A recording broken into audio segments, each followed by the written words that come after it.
Bueno, ustedes saben que el proyecto es un texto que Freud escribe en el año 1895.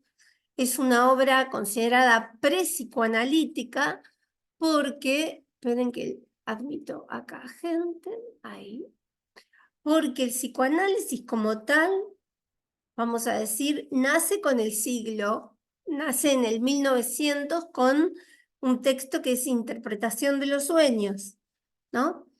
Entonces, el proyecto, por eso se considera pre-psicoanalítica, esta obra, porque Freud acá está atormentado, digo esta palabra porque es la que usa él en una carta a su amigo Fliess, que era con quien él se carteaba y la correspondencia con Fliess es una correspondencia de lo más interesante, digamos, vamos a decir, textos de estudio son esas cartas, digamos, muchas de esas cartas son textos de estudio, son para sentarse y estudiar en profundidad las cartas que él escribe a Fliess. Algunas están en este tomo 1, junto con el proyecto, y después hay otro libro que son las cartas a Fliess, que es un libro que yo tengo por acá, que es enorme, es este, es un libraco, están todas las cartas a Fliess, de Freud a Fliess y de Fliess a Freud. Bueno, en una de las cartas, Freud le dice a Fliess que está verdaderamente atormentado por este texto que está escribiendo acá, el proyecto, ¿sí? Realmente para Freud era un dolor de cabeza porque Freud está intentando buscar el recorrido de la, vamos a decir, él todavía está tratando de explicar los fenómenos psíquicos a través de variables neurológicas. Entonces, ustedes van a ver en el proyecto que él va a hablar de diferentes sistemas de neuronas, tipos de neuronas, las características de estas neuronas, lo cual complica un poco las cosas. Es un texto que está dirigido a neurólogos, ¿no? Ahora, con la interpretación de los sueños, que es el texto que les digo con el cual se inaugura el psicoanálisis como tal en 1900, con este texto, vamos a decir, Freud deja de intentar buscar la explicación de los fenómenos psíquicos desde lo neuronal y empieza a centrarse en el recorrido de la energía psíquica, ya no a través de las neuronas, sino a través de las huellas mnémicas.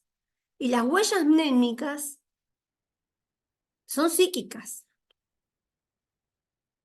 Entonces, eso también marca la diferencia entre lo que es puramente psicoanalítico y lo que no.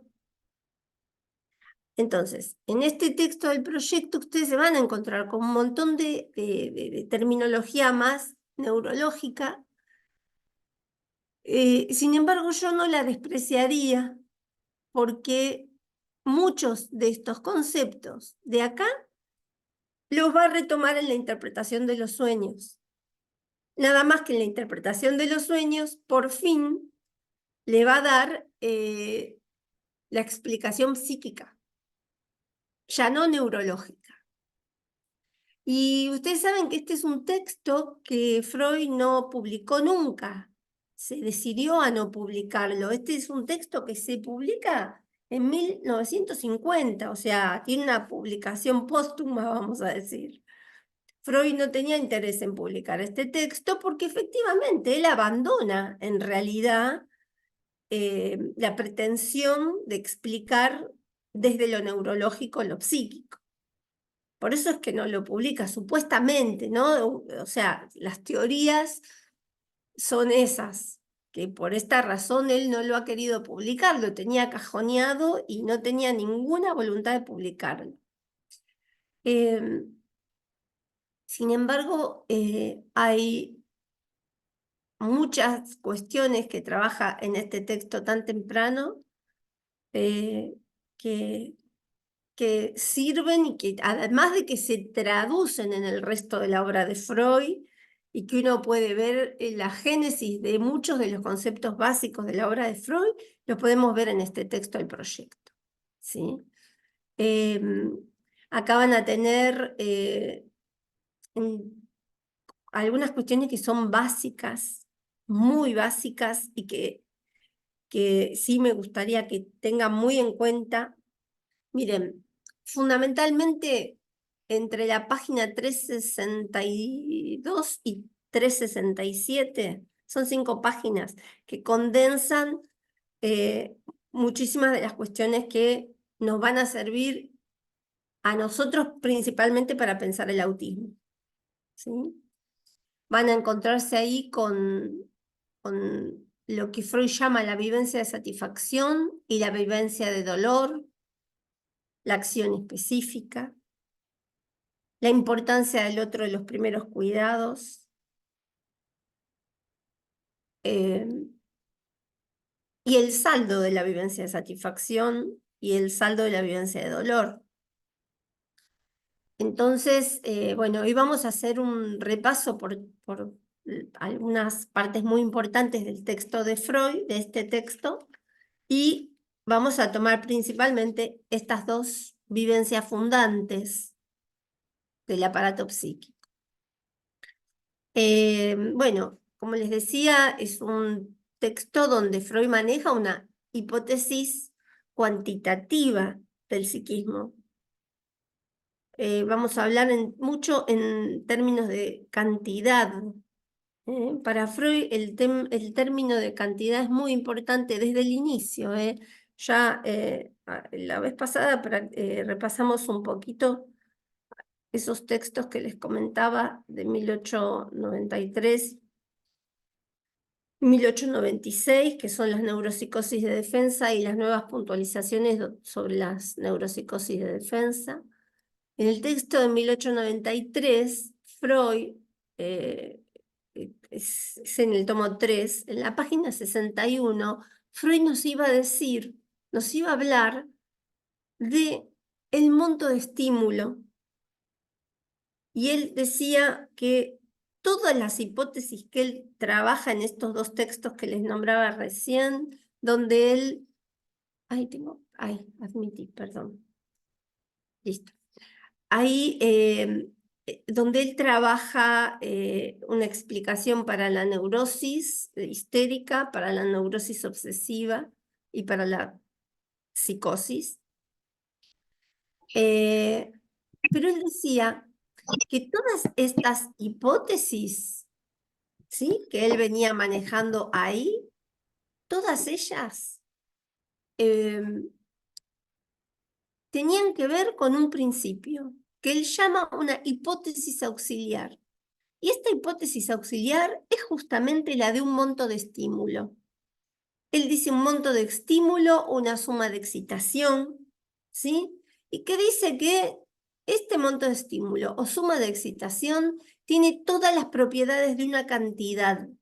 ¿Qué quiere decir? Que es una cantidad que puede aumentar, puede bajar, disminuir, puede descargarse y puede desplazarse.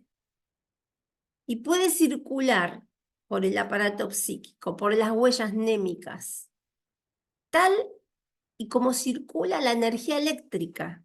Hace una comparación así, ¿no? Recordemos que para esta época, el principio que rige la idea del aparato psíquico, vamos a decir, es el principio de constancia. Ustedes saben que primero hay un principio de inercia. El principio de inercia es mantener la carga igual en cero. es una descarga cero de todas las cantidades. Que Freud dice claramente, este principio de inercia como tal no es compatible con la vida, mucho menos con la vida psíquica. Porque justamente la vida psíquica, ¿qué tenemos nosotros, nuestro psiquismo? Tenemos sistemas de representaciones, el pensamiento, la memoria. Si nosotros hubiésemos descargado a cero todo lo que entró en nuestro psiquismo, o sea, estaríamos en cero, seríamos tabula rasa.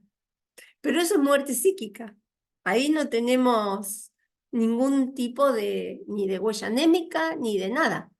Entonces, lo que Freud plantea es que este principio de inercia es incompatible con la vida. Entonces, empieza a alimentar la idea del principio de constancia. También esto es el principio de constancia también lo saca de la física, ¿eh? Freud se nutre mucho de la física. Entonces, ¿qué dice el principio de constancia? ¿En qué consiste? Consiste en mantener las cantidades lo más bajas y constantes posibles. Lo más bajas y constantes posible. ¿Por qué?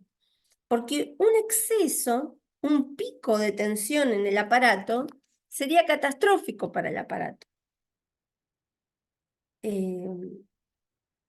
Cuando las cantidades se elevan demasiado, corremos el riesgo de que colapse al aparato psíquico el monto de cantidad. Entonces, Freud empieza a encontrar que hay diferentes dispositivos para el rebajamiento de las cantidades. ¿Sí? Entonces, les voy a leer, por un lado les voy a leer lo que dice en la página 61 de su hipótesis auxiliar, para que tengan en cuenta que esto a Freud lo acompaña, en general lo va a seguir acompañando. Fíjense cómo dice. En este texto de las neuropsicosis de defensa, él ya les dije, viene hablando de histeria, neurosis obsesiva y paranoia, y psicosis, y finalmente dice, por último expondré, en pocas palabras, la representación auxiliar de la que me he servido en esta exposición de las neurosis de defensa. Acuérdense que cuando él acá habla de neurosis de defensa, entra la psicosis, porque en esta época estaba la llamada primera nosología freudiana, y él hablaba de neuropsicosis o psiconeurosis. Acá entra también la paranoia, en esta primera nosología, ¿no? Entonces dice acá la hipótesis. Hela aquí. En las funciones psíquicas cabe distinguir algo. Monto de afecto, suma de excitación, que tiene todas las propiedades de una cantidad, aunque no poseamos medio alguno para medirla. Algo que es susceptible de aumento, disminución, desplazamiento y descarga. Y se difunde por las huellas némicas de las representaciones como lo haría una carga eléctrica por la superficie de los cuerpos. ¿Ven? Acá otra vez está tomando esta metáfora de la física, ¿no? Bueno, entonces, sepan que cuando habla de monto de afecto, uno puede decir también suma de excitación, investidura, quantum, esto que van a ver en el proyecto, si ya lo leyeron, la letra Q mayúscula y QN, quantum de afecto, cantidad desplazable, intensidad. Más adelante, cuando en 1915 teorice la pulsión, a esto lo va a llamar energía pulsional, ¿no? La energía pulsional, la pulsión sería, vamos a decir, la sucesora de lo que llaman el proyecto el estímulo endógeno. Vamos a decir, el estímulo endógeno es un precursor del concepto de pulsión. El factor cuantitativo, bueno, todo esto, si ven que va tomando diferentes nombres. Esta es la idea de la cantidad en Freud. Y estas cantidades, como él dice acá en esta hipótesis, son capaces de subir, bajar, transferirse, ¿no? Desplazarse, descargarse también, ¿no? Entonces, dejo el tomo 3 y volvemos al proyecto. Yo lo del tomo 3 lo traía porque es de 1893, para que entiendan que 2 años antes todavía del proyecto ya venía Freud con esta idea de las cantidades, ¿no? Entonces, ¿qué dice? Él nos va a hablar de 2 tipos de cantidades, que ya les digo, con la letra Q va a designar las cantidades que tienen que ver con lo exterior, cantidades que vienen de afuera, ¿no? Entonces, con la letra Q, ¿no? Él dice cantidades en general. Cada vez que ustedes vean la Q sola, la Q mayúscula, son cantidades en general o cantidades que tienen el mismo orden de magnitud que las cantidades del mundo exterior. Por eso vamos a equipararlas a las cantidades exógenas, es decir, las que provienen del mundo exterior. Ahora, cuando él nos habla de QN, son cantidades cuyo orden de magnitud es el intercelular. En esta época, acuérdense que va a estar hablando de células. QN, entonces, vamos a equipararlas a las cantidades endógenas, que tienen origen en el propio interior corporal. ¿Sí? Y acá, esto es muy importante distinguirlo, porque justamente este es un distingo que hace el niño muy tempranamente, no de entrada, no de entrada, porque ustedes saben un niño nace, cuando un niño nace con un bagaje de reflejos, ¿no? Son respuestas reflejas, respuestas del organismo biológico, como tienen los animalitos, ¿no? Nosotros como mamíferos también tenemos una carga refleja, defensiva, refleja, que ante determinados estímulos hay una respuesta refleja. Si viene una luz muy fuerte, que es un estímulo externo, uno sin pensarlo cierra los ojos.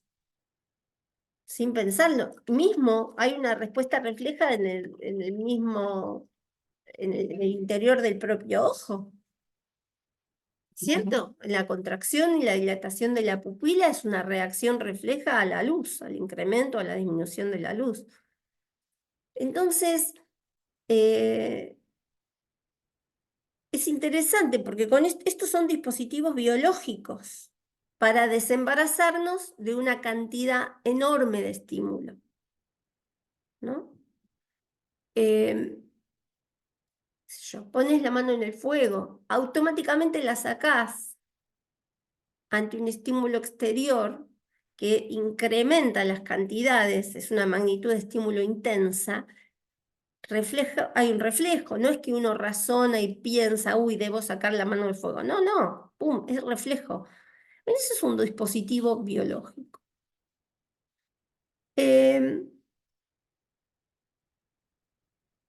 Lo que pasa es que hay otra serie de estímulos, ¿sí?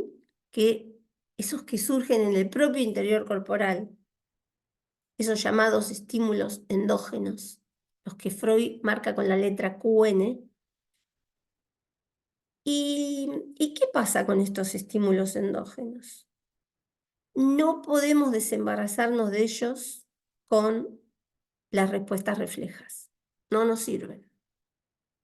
Entonces, Freud en el proyecto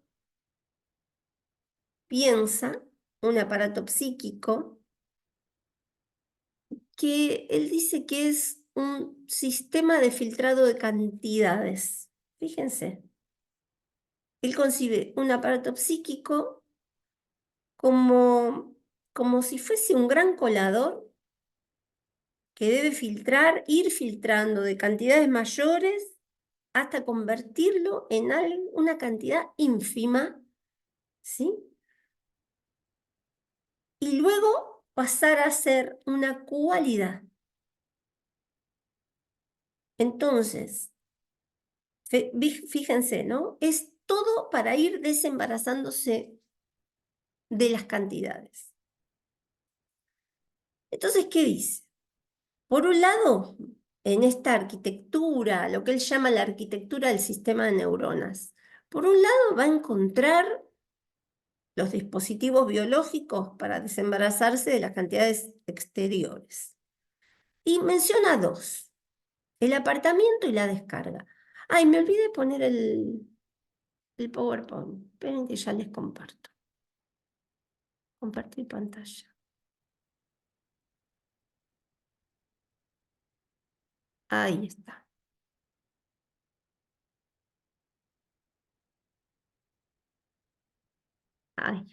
Ahí bien.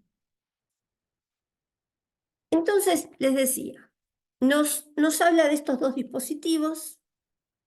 Acá está lo que les decía antes, montos de cantidad, que la QN es la que se refiere a los estímulos endógenos, es un concepto precursor del concepto de pulsión, y los estímulos exteriores con la Q. Entonces, en esta arquitectura, el sistema de neuronas nos va a decir que hay, por un lado, esos dispositivos biológicos con los que nacemos, ¿no? Que sirven para desembarazarse de las cantidades, como por ejemplo la descarga, eh, el apartamiento, ¿no? Eh, huir del dolor, en el caso del apartamiento, descarga, la descarga masiva más grande de cantidades, la que se refiere a descargar las cantidades de origen exterior. Entonces piensen, por ejemplo, el caso de un bebé que la descarga podemos verla cuando el bebé grita, cuando el bebé berrea, patalea, ¿no? Eh, también hay dispositivos que tienen que ver con apartarse de los estímulos, ¿no? Es interesante porque a veces los bebés, una manera que encuentran de apartarse de los estímulos es dormirse. Y se duermen en condiciones que uno consideraría imposibles de quizás cuanto más bullicio hay o cuanto más caótico es el entorno, el niño paradojalmente se duerme. Y uno se pregunta, ¿cómo hizo para dormirse con este barullo o con esta situación, por ejemplo, en un entorno desfavorable, qué sé yo, con sirenas, con alarmas, por ejemplo, en una situación, qué sé yo, de caos, por ejemplo? Y el bebé paradojalmente se duerme, defensivamente, se está apartando de una cantidad de estímulo tremenda, que su aparato no podría procesar de otra manera que no sea esa. Y la descarga es esto que les digo, el berreo, el pataleo. Esto sirve, y sirve muchísimo, es un dispositivo que nace con nosotros, ¿no? Y sirve para desembarazarnos, pero es útil solamente en lo que se refiere a los estímulos de origen externo. Vamos a decir a la Q.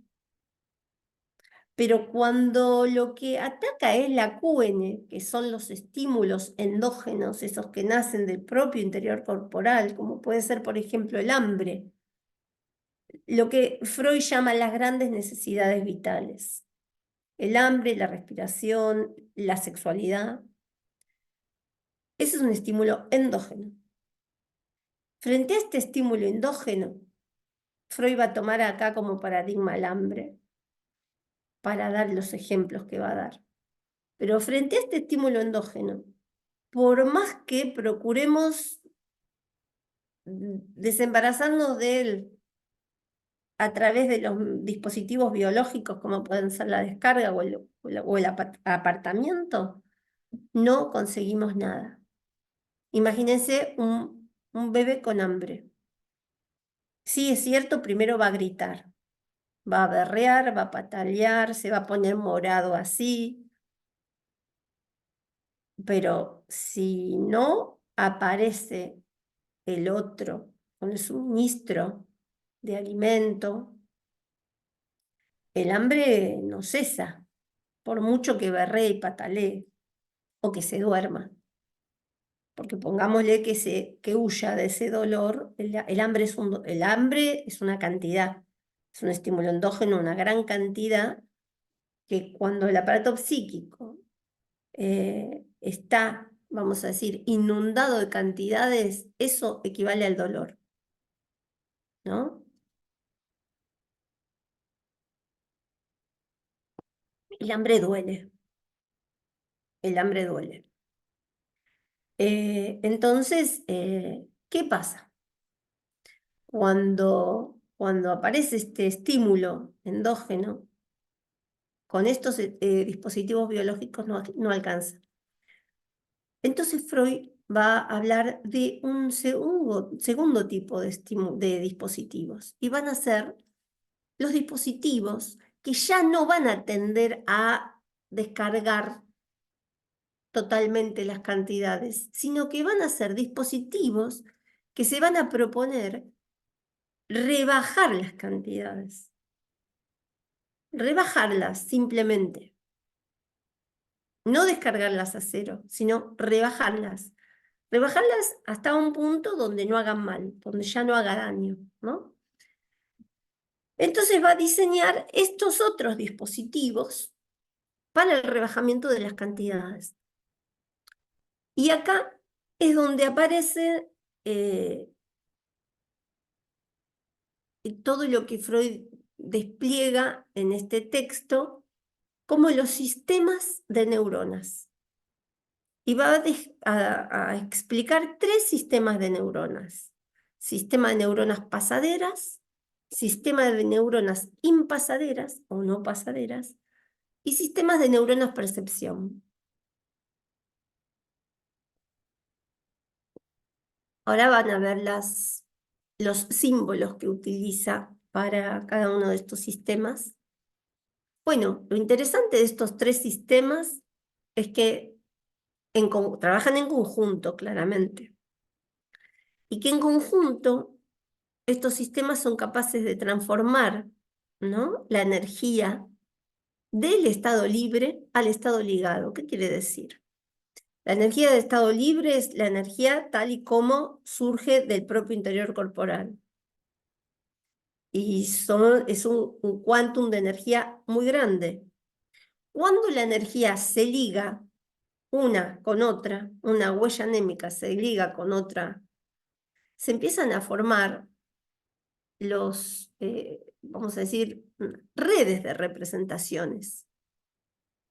Cuando se asocian, si una, pongamos, para dar un ejemplo, si una, vamos a poner en términos de cantidad, si una, términos de peso, pongámosle, es ejemplo, esto es para que se vea más gráfico. Supongamos que una pesa 100 y la otra pesa otros 100, cuando se ligan, no suman 200, suma menos, suma 100, por ejemplo.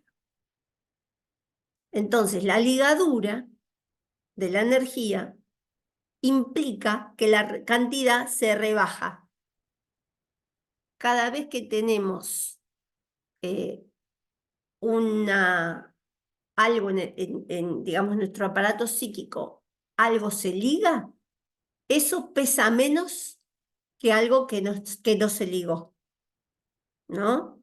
Porque la energía, si no está como, podríamos decir, suelta pesa más. Cuando se liga, pesa mucho menos. Yo pongo la metáfora del peso, pero no es que Freud lo plantea así, yo lo pongo así para ver si A mí en lo personal me resulta más fácil pensarlo así. Entonces, cuando se ligan finalmente, se producen ciertos procesos psíquicos que hace que estas cantidades se transformen en cualidad. Y la cualidad no pesa nada. La cualidad no es una cantidad. O sea, es como si me dijeran un cambio de estado, un salto cualitativo. Pasamos de la cantidad, pasamos a la cualidad. Y la cualidad no pesa al aparato psíquico, ¿no? Entonces, el aparato psíquico tiene todo esta función de procesamiento de las cantidades, ¿sí? Hasta llegar a la cualidad, ¿sí? La cualidad tiene que ver con la conciencia. Es lo que Freud llama el devenir consciente,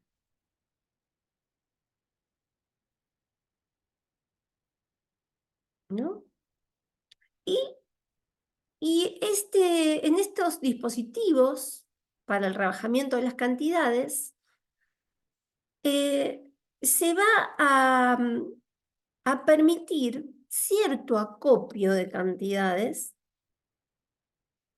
muy cuidado, son cantidades mínimas, como les decía, no puede ser que la cantidad que la cantidad descolle. Si la cantidad descolla, para el psiquismo es dolor.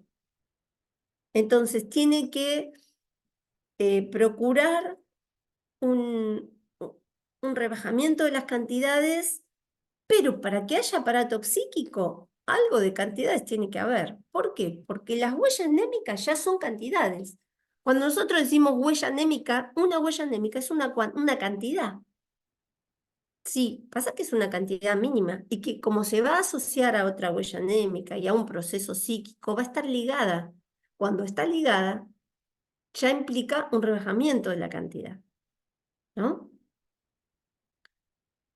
Eh, lo que pasa que, bueno, es cierto que hay determinadas huellas anémicas que, que justamente suponen una gran cantidad.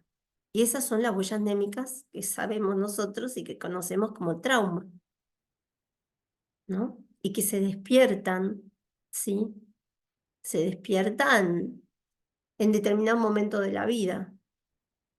Como les comentaba la otra vez con el caso de Emma, ¿no? Lo conté acá, lo del caso de Emma, ¿verdad? El caso de Emma es de este mismo texto, ¿eh? Eh, se llama La Proton Pseudohistérica, está en la página 400 del proyecto. Y claro, y acá lo que Freud ve es que en un momento segundo se revive, se actualiza una huella anémica de un tiempo pretérito.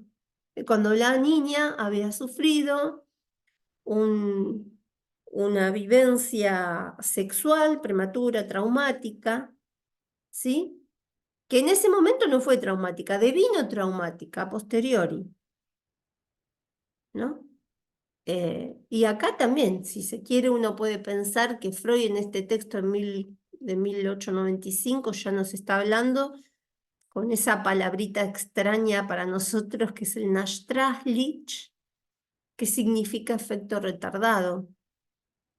Efecto retardado porque eso que le pasó cuando era muy pequeña devino traumático cuando la niña ya tenía cierta madurez sexual.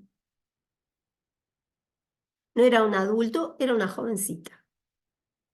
Pero ese episodio, fíjense que cuando ella entra a la tienda y le gusta a uno de los muchachos y los muchachos se ríen, y ella dice, se ríen de mi vestido,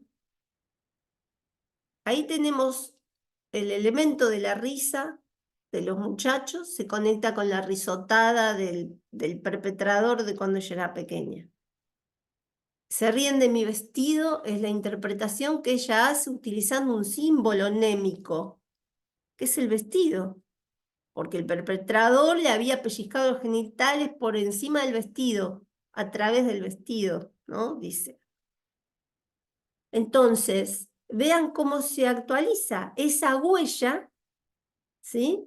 Empieza como a tomar una dimensión.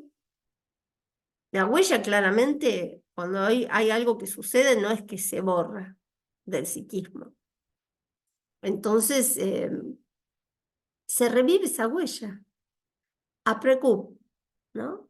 En un segundo tiempo, eso que pasó antes, ahora deviene trauma. Eh, Claramente cuando está con esa, como, cuando, digamos, funciona como trauma, quiere decir que ahí las cantidades lo están colapsando, ¿eh? Si no, no sería trauma.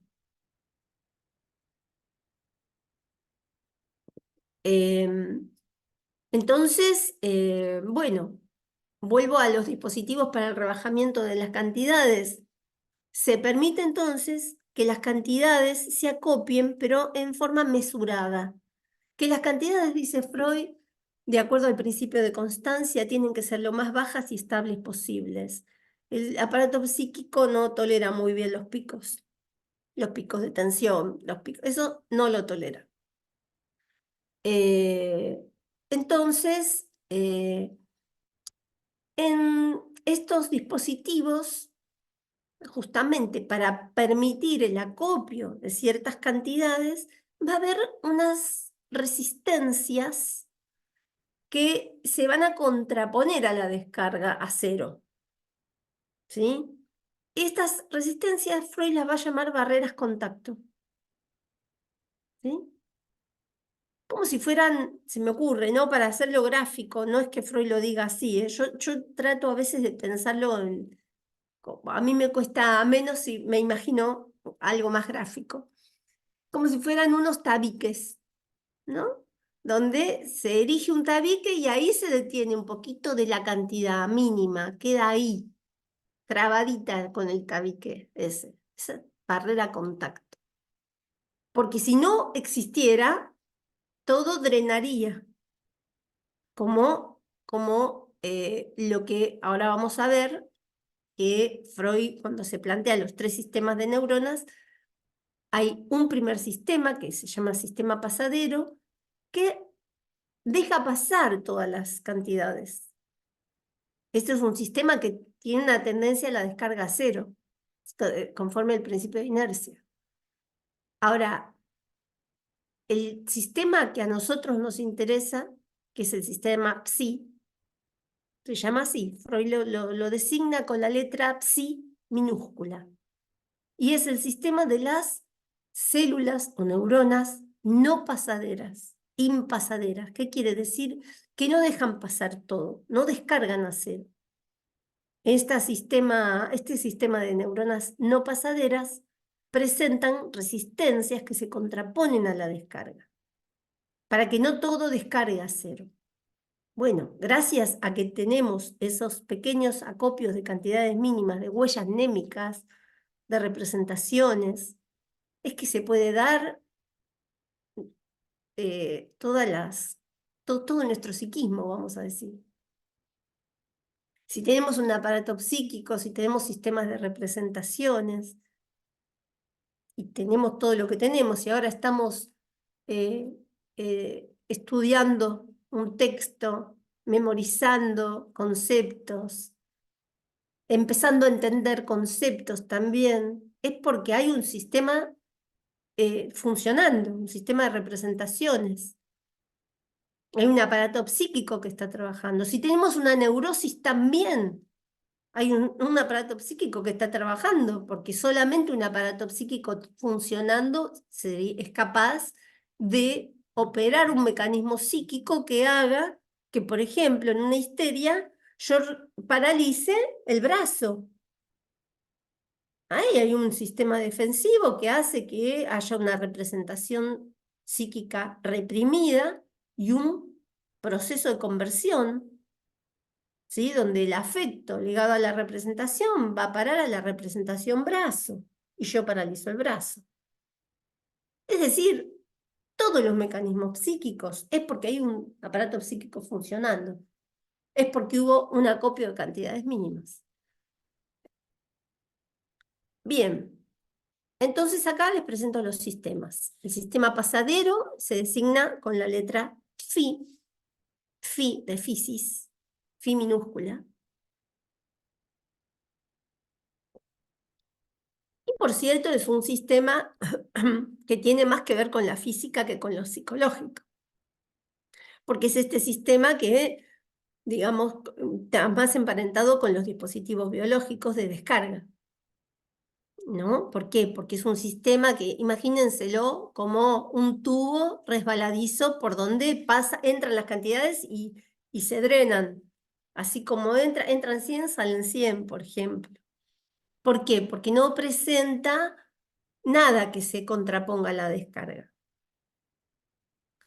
El sistema impasadero con la letra psi, la letra psi de nuestro ámbito psi, psi minúscula, designa el sistema no pasadero o impasadero. Y por último, el sistema percepción, que lo designa con la letra omega. Ahora, este sistema percepción de acá no percibe el mundo exterior. El que verdaderamente percibe el mundo exterior es el pasadero. El que tiene contacto con el mundo exterior es el pasadero. Este que Freud llama percepción con minúscula es el que percibe todo el movimiento que se da en el sistema. El movimiento entre pasadero e impasadero. Es decir, es una percepción, vamos a pensarla intrapsíquica. ¿Esto se entiende? Bueno, entonces, vamos a las neuronas del sistema pasadero, a estas, digamos, a estas que dejan pasar. Son células destinadas a la percepción del mundo exterior. Están en contacto directo con el mundo exterior. Pueden formar pantallas, que es lo que Freud llama la protección antiestímulo. ¿Sí? Incluso Freud plantea que en la terminación del órgano terminal, ¿no? En el órgano terminal ya hay una protección antiestímulo. ¿Sí? Reciben cantidades, pero no retienen ninguna cantidad. No, vamos a decir, no hay memoria de esto. No presentan resistencias que se contrapongan a la descarga, como si, eso yo les decía, los tabiquitos esos, como si tiene el sistema siguiente, que es el impasadero. El sistema impasadero, sí, presenta estas barreras contacto, no tiene relación con el mundo exterior, pero sí tiene relación con el pasadero. Entonces, cuando Freud, esto que yo les traigo acá no es para complicar, porque simplemente saben para qué es, para que cuando lean el texto, aunque sea estas 5 paginitas, sean capaces de entender también la terminología, porque por ejemplo, les voy a leer acá. Acá, por ejemplo, 363, que es la que me interesa más que nada, de la 363 a la 367. De la 362. Fíjense, leo textual. El llenado de las neuronas del núcleo y nos aparece esta letra psi. Así escribe acá Freud. El llenado del núcleo en psi tendrá por consecuencia un afán de descarga, un esfuerzo, drang, que se aligera hacia el camino motor. Sigo. un desprendimiento, desligazón de QN que exige una alteración del mundo exterior, provisión de alimento, acercamiento al objeto sexual, que como acción específica solo se puede producir por caminos definidos. Entonces él acá, en todas estas paginitas que yo les digo, utiliza un montón de siglas. A veces se convierte en algo dificultoso para la lectura, por lo menos la lectura de la que nosotros, que no venimos de la neurología, no estamos acostumbrados. Entonces, por eso les traigo esto, no para complicar, sino para que entendamos que lo que Freud está tratando de decir acá es que en él concibe un sistema de neuronas impasadero que tiene contacto con el otro sistema que tiene más que ver con el mundo de lo percibido, con el mundo exterior, y que estas células para él tienen un manto y un núcleo. Un manto que es como si fuese la membrana de la célula, y un núcleo que es el núcleo de la célula. Es donde se recibe, en ese núcleo, se reciben las cantidades endógenas desde las vías endógenas. Por ejemplo, cuando aparece el hambre, cuando se empieza a producirse esta necesidad endógena, se llena el núcleo, como si se llenara un vaso, se llena hasta el tope, ¿no? Si está colmado de QN, son cantidades. Acuérdense que si está colmado, para el aparato psíquico lo procesa como un gran displacer. Entonces, es necesario una acción. Ya vimos que con el pataleo y con el berreo, esa cantidad no se descarga. Entonces hace falta la presencia de un otro auxiliador. Y este texto es fundamental acá en la página 363. Hay una frase que me parece a mí tan linda, tan rica, ¿no? Porque en el medio de todo este razonar con siglas, con quantum, con sistemas de neuronas y con todo esto que pone Freud, dice dice Freud acá, que el individuo es un individuo desvalido. Nacemos en estado de desamparo, en desvalimiento. Vamos a decir, si no fuera por ese otro, los primeros cuidados, hubiésemos sucumbido. No somos capaces de subsistir sin un otro de los primeros cuidados. Entonces, dice que el otro, un individuo, un adulto experimentado, dice Freud, advirtiendo el estado de necesidad del niño, le acerca el objeto de satisfacción, le acerca el alimento y queda subsanado el estado de urgencia, queda subsanado. Pero es interesantísimo esta frase que les digo, porque Freud dice que el inicial desvalimiento del ser humano es la fuente primordial de todos los motivos morales. Fíjense, la extrapolación, de hecho, venía hablando de todas las células y los quantum y todo, y termina interpolando esta frase que se las voy a leer. Dice así, les voy a leer acá, les voy a leer un poquito más, empiezo en la 362.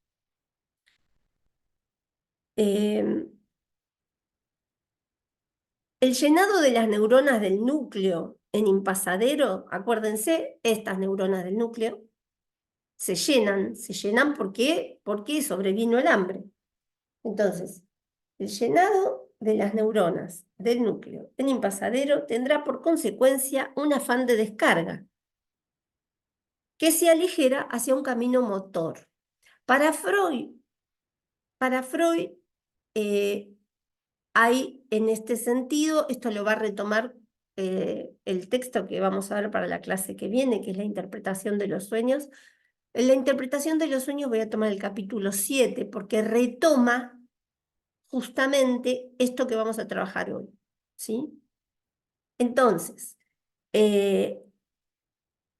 para Freud, vamos del polo perceptivo al polo motor, en una dirección progrediente, es decir, para adelante. Se aligera hacia el polo motor. Entonces, de acuerdo con la experiencia, la vía que a raíz de ello primero se recorre es la que lleva a la alteración interior. La alteración interior, expresión de las emociones, berreo, inervación vascular. Acá tienen el niño que se pone morado, grita, patalea, berrea. Esa es la alteración interior. ¿Cuál es esta vía? Es la vía biológica, la primera. Esos dispositivos que procuraban la descarga a cero de las cantidades, ¿sí? Los dispositivos biológicos. Ahora bien, como se expuso al comienzo, ninguna de estas descargas tiene como resultado un aligeramiento. No sirve. Para lo endógeno, esa vía biológica no nos alcanza. Pues la recepción de estímulo endógeno continúa y se restablece la tensión en impasadero. Ustedes imagínense que el niño berrea, patalea, se descarga, todo bien, pero si el hambre sigue, desde la vía endógena sigue, vamos a decir, pulsando ese estímulo endógeno. Entonces lo que se recepciona es que hay todavía, no hubo un aligeramiento. Entonces,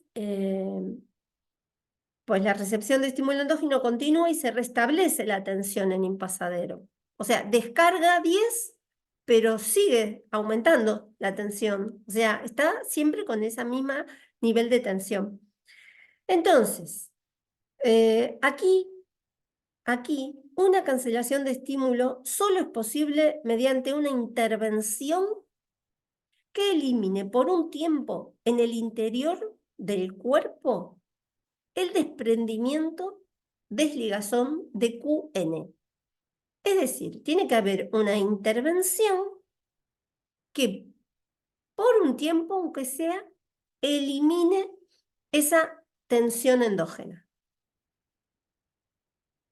en el interior del cuerpo. Y esta intervención, exige una alteración en el mundo exterior.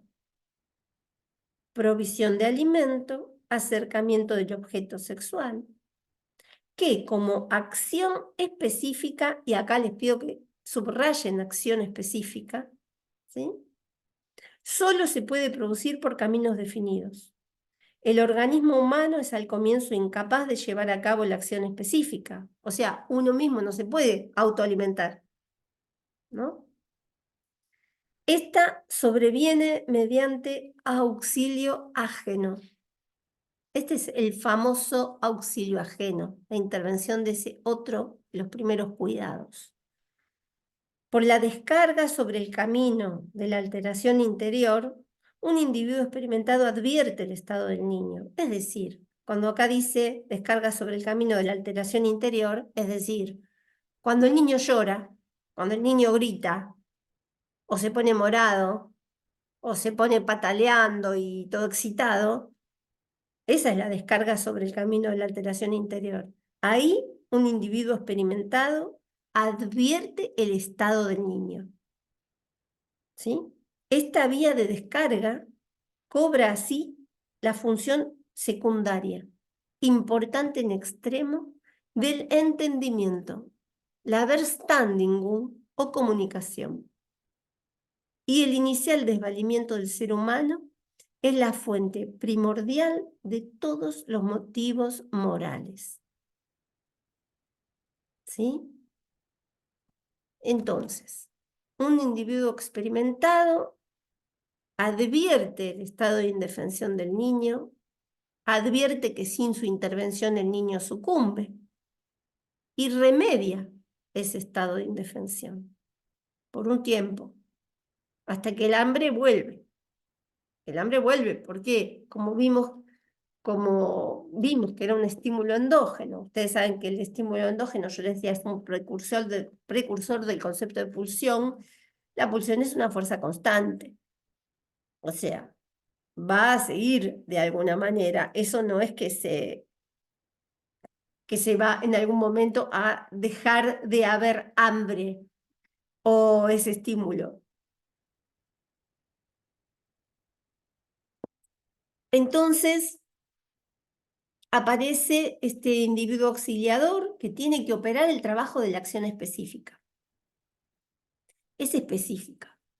Es específica porque es como, yo siempre pongo el ejemplo, es como si me dijeran cómo entra una llave en una cerradura. Es específica, porque cualquier llave no abre la puerta de mi casa. Es específica, es mi llave, punto. Entonces, esto es muy importante porque ese individuo experimentado, como lo llama Freud, tiene que responder a la necesidad específica del niño. Les pongo un ejemplo, esto uno lo ve en la clínica, y cuando se ve esto, se ven en general muchísimas patologías tempranas, ¿no? Supongamos que una madre entiende que todo lo que le pasa al hijo es hambre. Y entonces el pibe por ahí está triste. Y la madre lo embucha con la papilla, lo embucha, o el nene por ahí quiere mimos. Y la mamá lo embucha. Le mete papilla, le mete, no, y el nene llora y bueno, ahora le corta una manzana, después llora y le da Coca-Cola, le da caramelo, le da...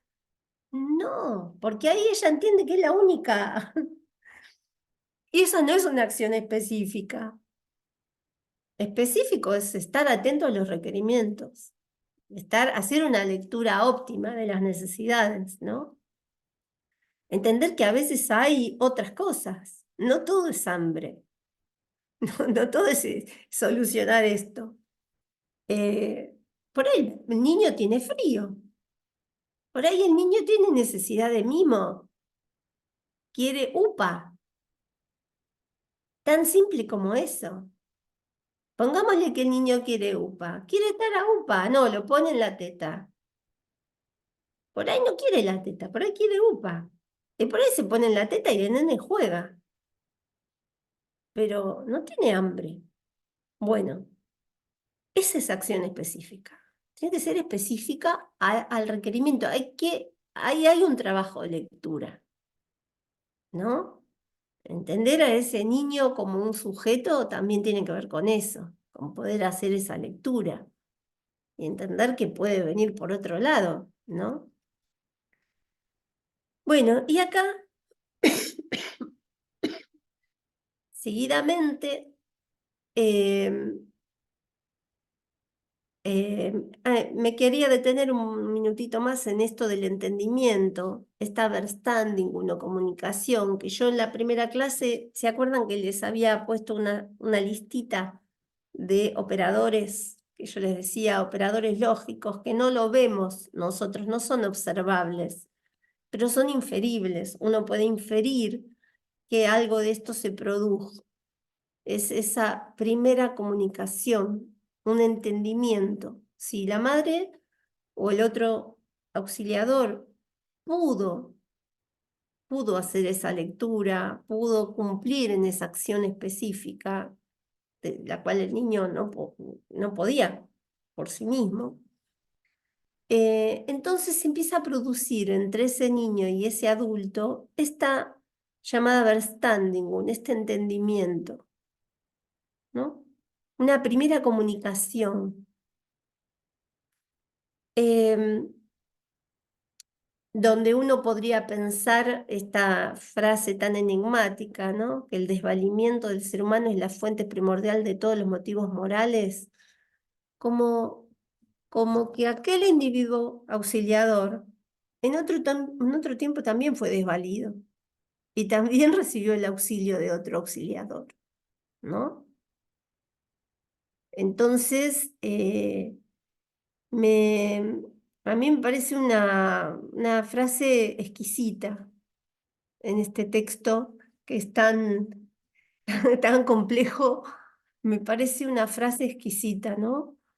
Eh, en fin, bueno, ahora dice, si el individuo ha operado el trabajo de la acción específica en el mundo exterior, esperen que acá hay gente, en lugar del individuo desvalido, este, el desvalido, es capaz de consumar sin más en el interior de su cuerpo la operación requerida para cancelar el estímulo endógeno. Es decir, que acá pone Freud cierto grado de actividad del lado del niño. El otro viene y procura la acción específica. Pero si esto pasa, después, lo que sigue del proceso le compete al individuo, al niño, ¿no? Tan chiquito, pero va a hacer algo con esa vivencia. Esa va a ser la vivencia de satisfacción. Lo que el niño haga con esa vivencia va a ser la vivencia de satisfacción. La vivencia de satisfacción entonces involucra a dos actores, el individuo desvalido y el otro auxiliador. La acción específica en manos del otro auxiliador, pero una operación del lado del individuo desvalido también. ¿Y cuál es la operación que puede hacer esta criaturita tan chiquita que ya le estamos haciendo hacer un trabajo? Bueno, es un trabajo psíquico. Es un trabajo psíquico. Fíjense cómo lo dice Freud. El todo constituye, entonces, una vivencia de satisfacción que tiene las más hondas consecuencias para el desarrollo de las funciones en el individuo. Pues tres cosas acontecen dentro del sistema psi. Acuérdense, sistema psi es el tema de neuronas no pasaderas. 1. Es operada una descarga duradera, y así se pone término al esfuerzo que había producido displacer en omega. ¿Por qué dice displacer en omega? Porque a este otro sistema, Keren, este otro sistema, que es el sistema percepción, es el sistema que hace una lectura cualitativa de todo lo que pasa como cantidad acá, en pasadero y en impasadero. Entonces, esta lectura cualitativa da dos cualidades, placer y displacer. O sea, todo se resume para el sistema percepción, la C corta. O es placer o es displacer. Obviamente, cuando suben las cantidades en el sistema impasadero, en el núcleo del sistema impasadero, y se llena de cantidades en el estado de hambre, por ejemplo, lo que capta percepción es puro displacer. ¿Se entiende esto? Entonces, ¿dónde estoy? Acá. Es operada una descarga duradera y así se pone término al esfuerzo que había producido displacer en omega, acá. 2. Se genera en el manto, acuérdense que son las neuronas impasaderas que tenían un núcleo y tienen un manto.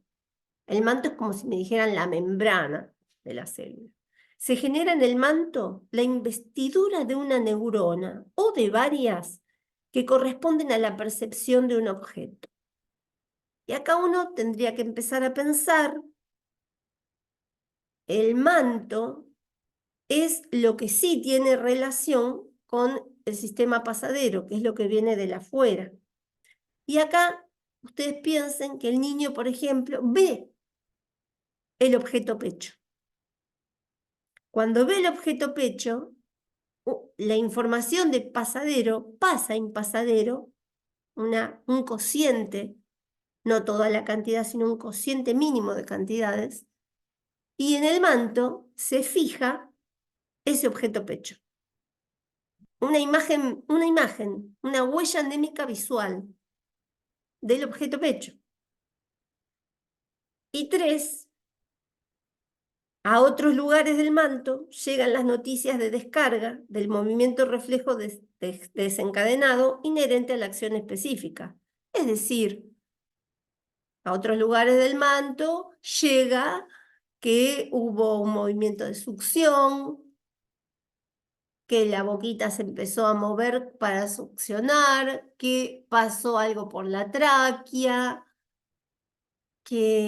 que hubo un aligeramiento de la tensión. Y todo eso, ¿sí?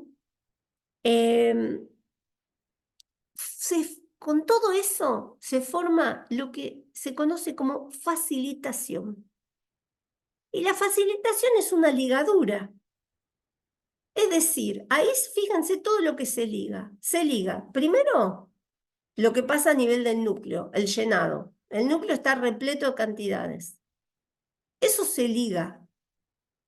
¿Se liga a qué? A la imagen del objeto, se liga a los movimientos de desinvestidura involucrados en la descarga, ¿sí? Y se forma una facilitación. Entonces, ¿qué va a pasar? La próxima vez que el niño tenga hambre, como hay un camino facilitado, lo que se va a poner en movimiento, ¿qué es? El objeto, la imagen del objeto, pero lo va a hacer desde o sea, a través de un mecanismo alucinatorio, ¿sí? Miren que me parece que todo esto está en diapositiva y yo me estoy adelantando. Bien, ven, las neuronas del sistema impasadero tienen neuronas del manto que reciben Q sola, Q exteriores, pequeños cocientes de Q, y las neuronas del núcleo que reciben las cantidades endógenas, que por ejemplo es el hambre. Las neuronas del sistema impasadero son células destinadas al recuerdo, porque son las huellas anémicas. Nosotros acá pensemos ya cuando hablamos de huella anémica, sistema impasadero. Cuando pensamos en representaciones, sistema impasadero. No están en contacto con el mundo exterior, no tienen esa protección antiestímulo que tenían las células pasaderas, pero sí tienen barreras contacto. Entonces, con esas barreras contacto se retienen cantidades mínimas. ¿Sí? Bien, estas son las barreras contacto, que son resistencias que se contraponen a la descarga total.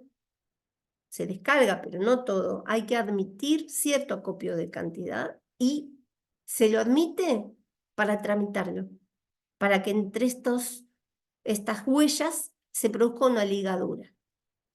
La facilitación tiene que ver con una asociación por simultaneidad. ¿Qué quiere decir? Quiere decir que en un mismo acto, en eso que se llama vivencia de satisfacción, en ese mismo acto se asocian simultáneamente todas estas huellas anémicas. La huella anémica de la tensión del aparato, de la tensión en impasaderas.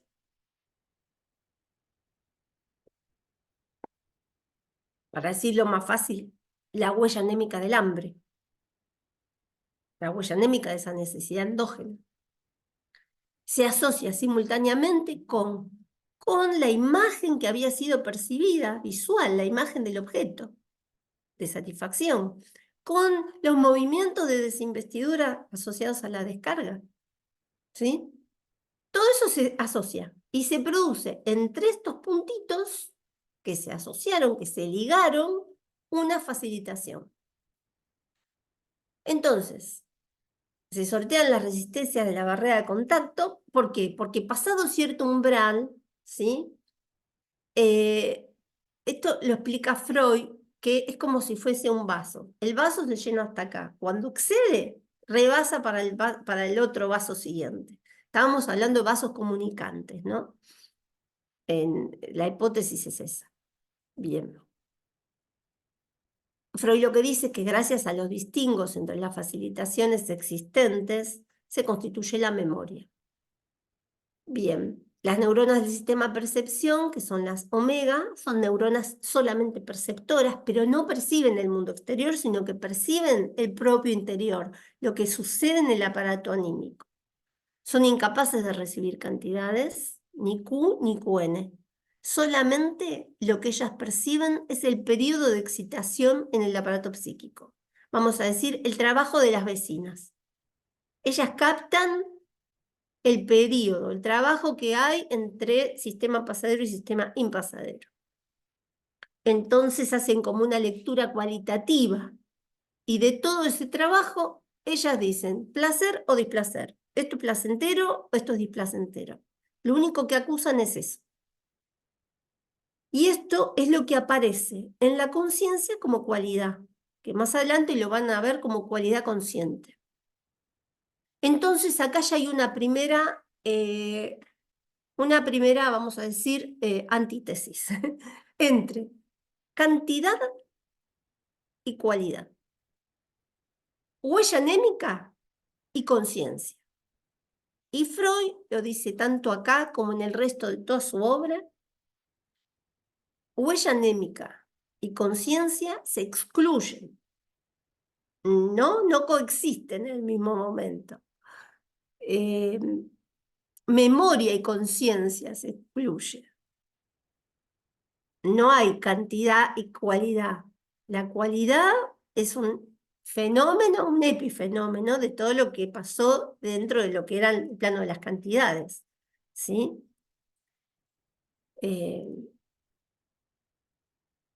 Bueno, acá esto es otra forma de decir lo mismo. El sistema pasadero solo recibe cantidades externas, el impasadero solo cantidades endógenas, o un cociente de Q que viene de pasadero. El dolor lo tenemos que ubicar en el sistema impasadero, siempre. ¿Por qué? Porque el dolor son cantidades endógenas que llenan el núcleo del sistema impasadero. Y también lo que vemos en el sistema impasadero es lo que a nosotros nos interesa en nuestra profesión fundamentalmente, que es el proceso psíquico. El reproducir, el recordar, la huella anémica, el trauma. Todo eso tiene que ver con el sistema impasadero. Y bueno, y el sistema percepción que solo incluye sensaciones de placer o displacer, ¿sí? ¿Qué podemos anticipar que pasa en el autismo? Ya con este panorama.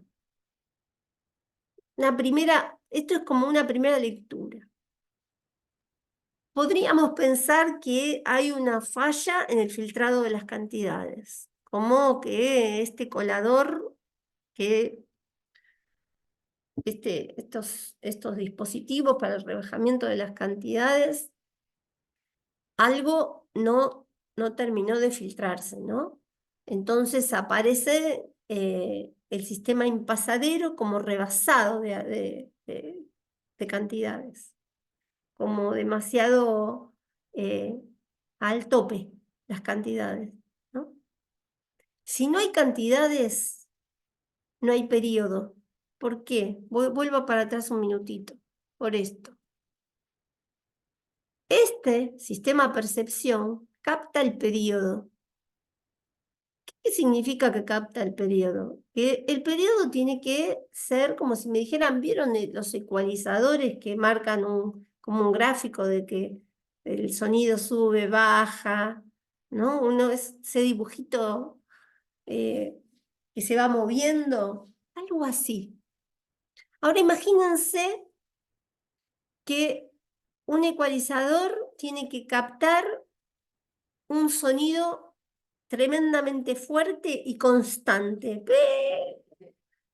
Y entonces no hay periodo, sería una raya.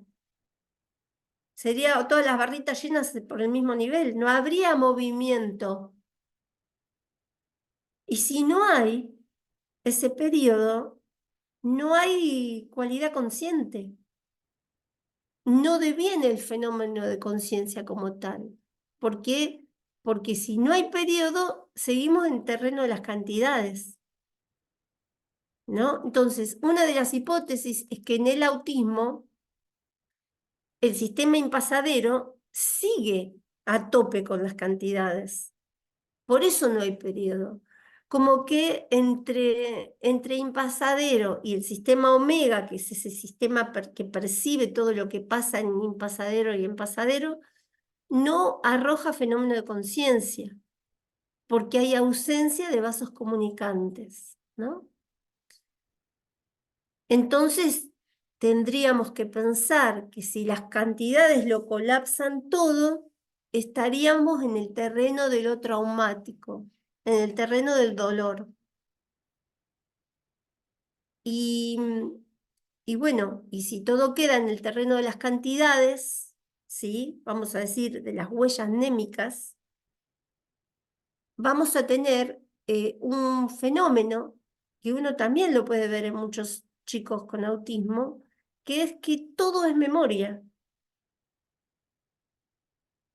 todo es memoria. No son desposeídos de memoria, de huellas némicas, al contrario, estamos siempre en el terreno de las cantidades. Lo que no aparece es la conciencia. Digamos, el fenómeno de conciencia es el resultado de todo un proceso de filtrado y de retranscripción. Esto lo vamos a ver. La semana que viene no, la semana que viene vamos a ver, no vamos a ver la interpretación de los sueños, vamos a ver la carta 52. La semana que viene tenemos la carta 52. La siguiente vamos a ver la interpretación de los sueños. ¿Sí? Eh, En realidad es lo mismo, el orden de los factores no altera el producto porque en la interpretación de los sueños yo voy a hacer un calco del esquema de la carta 52, con el calco del esquema del peine de interpretación de los sueños. Lo que pasa que por una razón de cronología, prefiero después del proyecto, unos meses después, escribe la carta 52. Entonces, por una razón de cronología, vamos la semana que viene con la carta 52. Y después la interpretación de los sueños. Todo para terminar concluyendo lo mismo, que para que algo devenga fenómeno de conciencia, esa huella anémica tuvo que haber sufrido sucesivas retranscripciones. Esto es lo que vamos a ver en la carta 52. Se tuvo que haber desembarazado de cantidades. Tuvo que haber habido la lectura de un periodo de movimiento en el aparato psíquico. Si no, todo queda en el plano de las cantidades. ¿Sí? Bueno, me detengo un momentito más en en esto que es el entendimiento. Bueno, acá yo les transcribí esto que ya les leí. Si el individuo, ¿hay alguien que quiere entrar ahí? Si el individuo auxiliador ha operado el trabajo de la acción específica en el mundo exterior en lugar del individuo desvalido, este es capaz de consumar sin más en el interior de su cuerpo la operación requerida para cancelar el estímulo endógeno.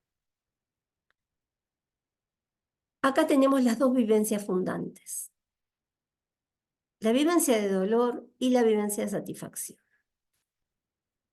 Como vimos, la vivencia de satisfacción tiene que ver con esa acción específica. Ahora, la vivencia de dolor, que Freud la trabaja una página más adelante, ¿sí? Acá.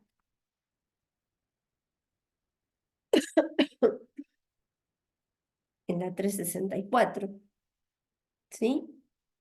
También sigue con las siglas, no sé si tienen ahí a mano el texto, pero nos habla de manera normal, sí, está expuesto a QN desde las conducciones endógenas, de manera anormal, si bien todavía no patológica, toda vez que Q exteriores, Q hipertróficas es como una gran acumulación de cantidades exteriores, perforan los dispositivos pantalla en pasadera, ¿sí?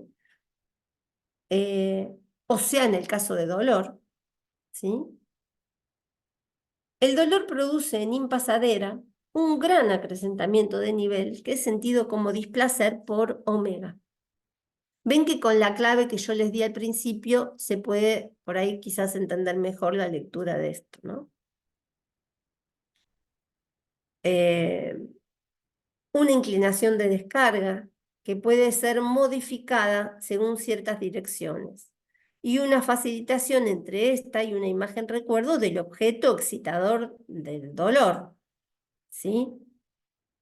Ese objeto que fue el excitador del dolor, por ejemplo, qué sé yo. Ese objeto se llama el objeto algógeno, el objeto excitador del dolor, ¿no? Entonces, si la imagen, aparte acá dice, además es indiscutible que el dolor posee una cualidad particular que se hace reconocer junto al displacer. Si la imagen mnémica del objeto hostil es de algún modo investida de nuevo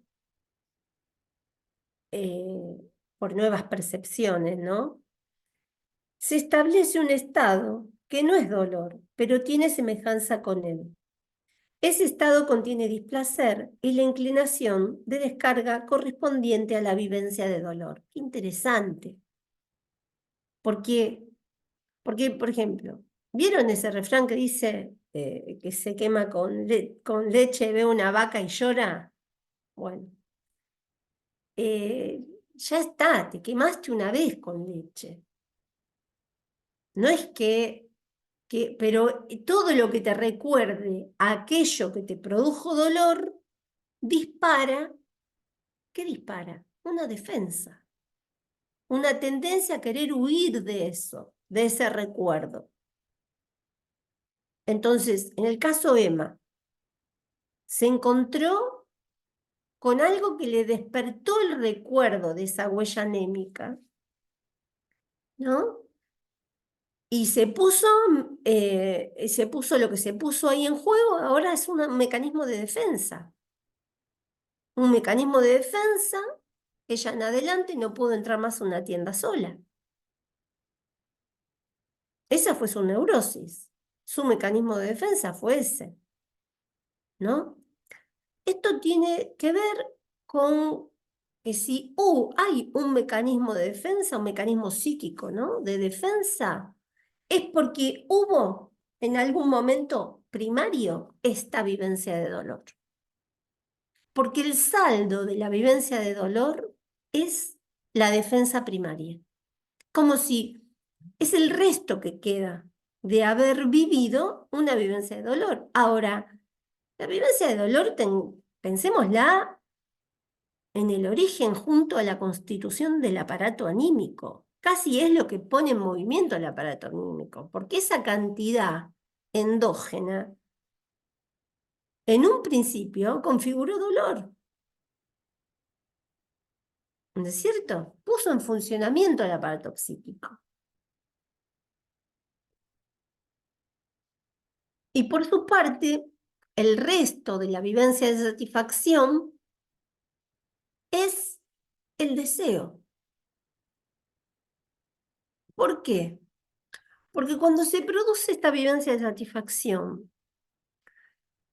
que podemos considerarla mítica en la medida en que ese objeto de la satisfacción no se va a volver a repetir, está perdido por estructura. Ese objeto de la satisfacción dejó una impronta, si quieren, dejó una huella, una marca, que en adelante, cada vez que el niño tenga hambre, se va a activar toda esa facilitación y lo primero que el niño va a hacer, a ver si acá, miren, esta es la famosa asociación por simultaneidad, donde primero hay un registro de la atención de la necesidad. Este registro, ¿qué hace? Activa el núcleo de la neurona impasadera. Activa y lo colma. Después tenemos un movimiento, una imagen movimiento, de desinvestidura ligada a la satisfacción. O sea, empieza como a bajar esa cantidad. Y después tenemos la imagen recuerdo del objeto satisfaciente. Cuando vuelve el estado de hambre, automáticamente se pone otra vez esta facilitación, se activa.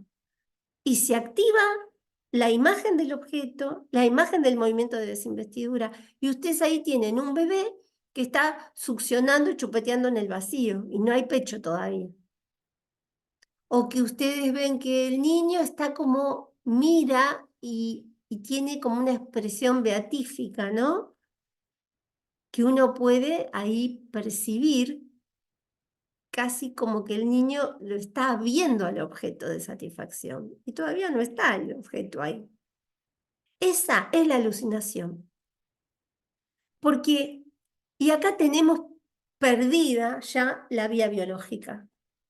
Una vez que se produce la vivencia de satisfacción y que la consecuencia es ese resto que es el deseo, la atracción desiderativa primaria, la llama Freud, una vez que sucede eso, se pierde para siempre el camino biológico, porque después vamos a tener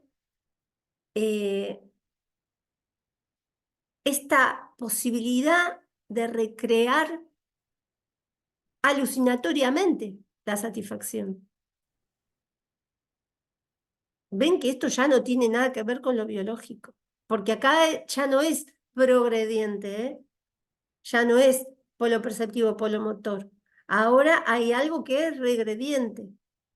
Se empiezan a investir antiguas percepciones, las huellas que quedaron de estas percepciones, que como fueron de una vivencia de satisfacción, entonces se activa otra vez el hambre, el estado de urgencia al deseo, y lo llama Freud estado de urgencia al deseo, se activa y simultáneamente se vuelven a activar estos otros imágenes, recuerdo de objeto, ¿no? Entonces, no sé si acá lo puse esto, pero se los quiero decir. Espérenme. Ah, sí. Entonces, esta vivencia de satisfacción, como decía, da tres, digamos, tenemos tres puntos. Por un lado, la descarga duradera. Esta descarga pone término al esfuerzo que producía displacer en omega, ¿sí? Se invisten en el manto las neuronas que corresponden a la percepción del objeto y llegan noticias a otros lugares del manto, todo lo que pasó ahí. Entonces, esta es la facilitación.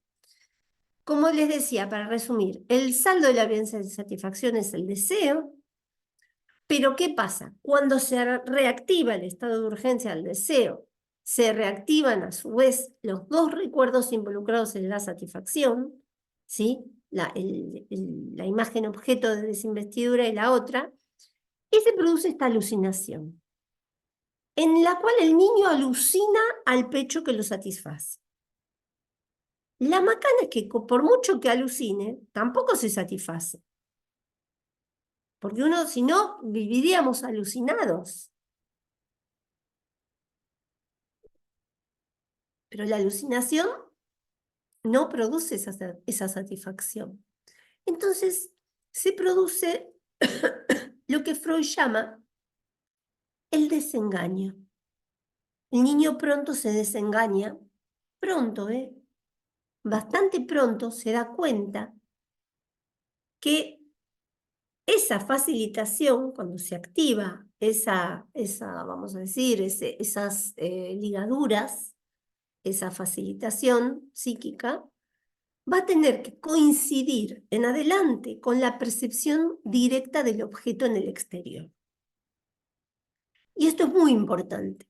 Es muy importante porque a partir de aquí se empieza a catectizar un primer exterior. Empieza como a tomar consistencia un afuera, porque hasta ahora no hay adentro afuera, no hay sujeto-objeto. Algo de esto se empieza a preformar acá, cuando el niño se desengaña y cuando la alucinación deja de ser el método de satisfacción. ¿Eh? Ahora va a tener que coincidir con ese objeto, con ese pecho, con esa madre que se acerca, ¿sí? Y aparece el deseo. Entonces el niño empieza a desear, y si todo esto se produce, eso que al principio era un grito como descarga motora, como propio del dispositivo biológico de descarga, el dispositivo biológico, ese primero que vimos para desembarazarnos de las cantidades, ese era el grito del bebé cuando nace, ese grito que quieren escuchar los neonatólogos, porque da cuenta en parte de que el niño nace vital, ¿no? Eh, sé que le dan la palmadita en la cola si no grita, para ver si el niño grita, ¿no? Ese grito no es un llamado, pero ese grito se va a constituir en un llamado ¿cuándo? Una vez que se produzca algo de este vivenciar, de esta vivencia de satisfacción. Si no hay un otro auxiliador, si no hay una Verständigung, esta que Freud llama la comunicación, el entendimiento, no hay llamado. ¿A quién va a llamar? ¿No? Por eso digo que esto es muy pronto, porque una madre atenta sabe reconocer perfectamente el llanto del hijo. La madre atenta sabe si el hijo llora porque tiene hambre, si el hijo llora porque tiene frío, si quiere mimo. No todo es el mismo llanto. ¿Por qué? Porque en ese llanto vehiculiza el llamado. Siempre y cuando se dé la vivencia de satisfacción, y bueno, quede este saldo, quede por ese lado el objeto perdido, que es muy interesante, porque ese objeto perdido por estructura, nuestra estructura es una estructura agujereada, ¿no? Ese agujero es esencial, por lo menos para el psicoanálisis, es fundamental, porque si no hubiera ese agujero, supongamos que hubiera todo el tiempo un colmar, un llenar y taponar ese agujero, no habría deseo. Y el deseo es lo que nos mueve, la alarma.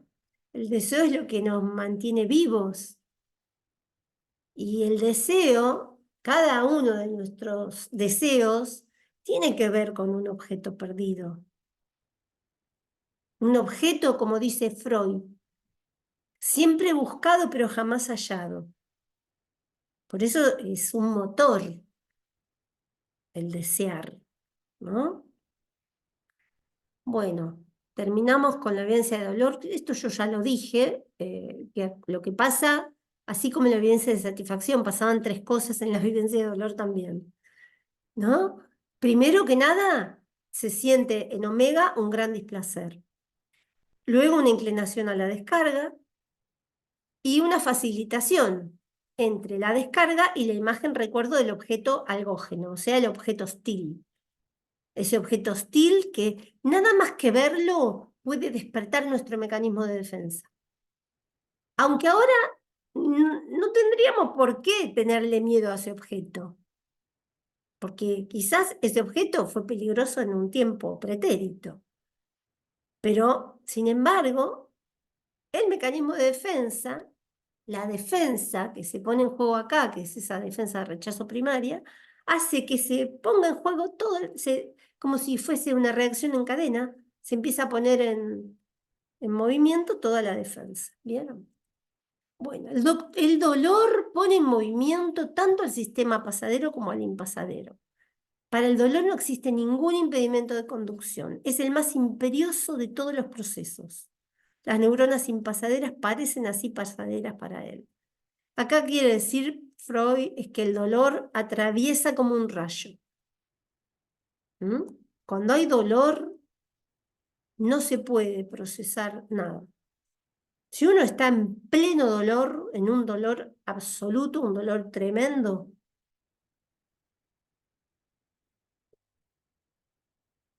no me pidan que haga una ecuación, no me pidan que estudie psicoanálisis, no me pidan, cuando uno está atravesado por el dolor realmente, no hay mucha posibilidad de otra cosa, porque el dolor lo colma todo, ¿eh? La vivencia de dolor, como les dije, el saldo es la defensa de rechazo primaria, y lo que yo les propongo que pensemos al autismo como un saldo, ¿no? De una particular defensa de dolor, una defensa primitiva contra una fuerza pulsional, ¿no? Donde muchas veces, a veces por incapacidad e imposibilidad de diferenciar estos que vimos al principio, los estímulos que provienen del exterior, de los estímulos que nacen en el propio interior corporal, el individuo muy pronto aprende a hacer un distingo de cada uno de estos estímulos. Pero cuando no puede hacerlo, persiste y persevera, ¿no?, en el intento de desembarazarse de las cantidades a través de reacciones automáticas masivas, ¿no?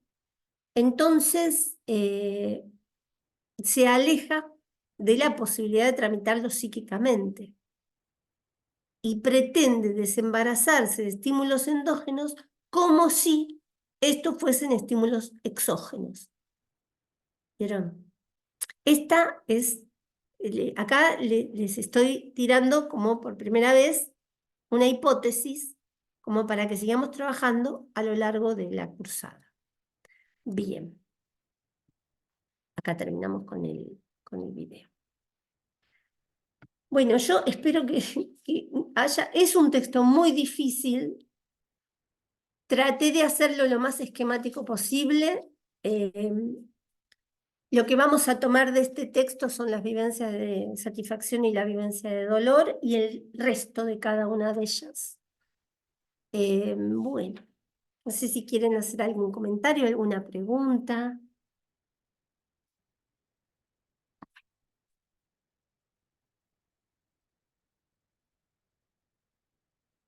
Sí, por ahí yo, yo me quedaba pensando en función a la neurología, ¿no? Que bueno, algo de esto es de la neurología de fines de 1800 y como que se me despertó una pregunta en relación a, digo, qué- como las actualizaciones de la neurología en relación a estas cuestiones y cómo esa articulación, ese ida y vuelta con el psicoanálisis, que entiendo que en un momento, digo, se perdió porque en algún punto Freud pasó a conceptualizar este momento como mítico y no como orgánico, ¿no? O que algo de lo Exacto. orgánico es mítico, ¿no? Y tiene como esa cuestión así. Pero no sé, se me ocurre así como, es más, no es una pregunta, sino más bien una, o sea, no es una pregunta para responder, sino como que si me abría esa cuestión, digamos, de cómo este diálogo está un poco cortado, o por lo menos yo no conozco este diálogo en este momento, ¿no? Entre el psicoanálisis y la neurociencia, la biología, la neurología. Pero bueno, sí en la práctica o en la clínica hay como un cortocircuito, digamos, que no es un diálogo, sino un cortocircuito. Y no sé, me quedé pensando ahí como en el devenir de Freud en relación a la neurología y cómo lo pone en un lugar mítico, pero como en algún punto, en algún momento, eso se convirtió medio en una batalla campal, ¿no? En el campo, por lo menos en Buenos Aires, Sí, no sé si es así en todos lados, ¿no? Obviamente. y sí, no, yo creo que es en el mundo, sí, totalmente, Jessica. Bueno, a mí esto que a vos te pasa, a mí me pasó, tal es así que me llevó a hacer una diplomatura en neuropsicología con el único afán de buscar algo que en la actualidad dé cuenta de algo de esto que planteaba Freud en el proyecto. O sea, a ese punto me fui con el proyecto, ¿no? Amén, y más allá de la cuestión de esto que vos decís, que Freud mismo es el que abandona la búsqueda de la hipótesis neurológica para Freud y traslada todo su interés al campo de lo anímico, al campo de los procesos psíquicos, ya no los procesos neurológicos. Pero bueno, yo también me pregunté en algún momento esto, ¿habrá actualmente algún correlato de estas células impasaderas, de esto no pasadero, de esto tan rico que trabajó Freud en su momento desde su campo, que su campo originario era la neurología, él era neurólogo, ¿no? Bueno, y en esta diplomatura me llevó una sorpresa hermosa, porque una de las primeras cosas que vi fue que Freud, cuando diseña este aparato de neuronas, fue antes de que se vea la neurona en el microscopio. O sea, era un visionario. Eso a mí me dejó maravillada, ¿no? Porque antes de que la neurona se vea efectivamente, ¿no? Con Ramón y Cajal en el microscopio, este genio ya había pensado en toda esta distribución de neuronas del núcleo del manto, ¿no? Así que bueno, eso me dejó maravillada. Pero bueno, sí es cierto que hiciste muy bien en retomar esto que yo dije en algún momento, ¿no? Porque es cierto que a Freud ahora todo el acento lo va a poner en los procesos psíquicos, ¿no? Y va a entender la vivencia como mítica. Y esto es genial, porque si no hacemos un reduccionismo, y esto a veces yo lo veo justamente en los chicos en la facultad, cuando ponen vivencia de satisfacción es cuando el niño se alimenta. No, está mal. No es cuando el niño se alimenta. Tiene que ver con la satisfacción de algo, pero lo que fundamentalmente acá interesa es eso que dice Freud en la página 363. Es ese proceso que es capaz de ejecutar el niño una vez que recibe el auxilio ajeno. Es eso que está del lado de la madre y del lado del niño. Lo que puede hacer el niño con esa vivencia de satisfacción es ese saldo que deja el deseo que da del lado del niño. Es esa búsqueda de la identidad de percepción, como lo llama Freud. El niño va a intentar encontrar ese objeto por todos lados. Por eso Freud dice, es ese objeto siempre buscado pero jamás hallado. Por suerte, porque si se hallara, colmaría. Y si colma, no hay deseo. Esto también lo vemos en la clínica, en estas madres que no hacen más que colmar y colmar y colmar y colmar. La que embucha, por ejemplo. O la que colma. Colma de mimo, colma de cuidado, colma de...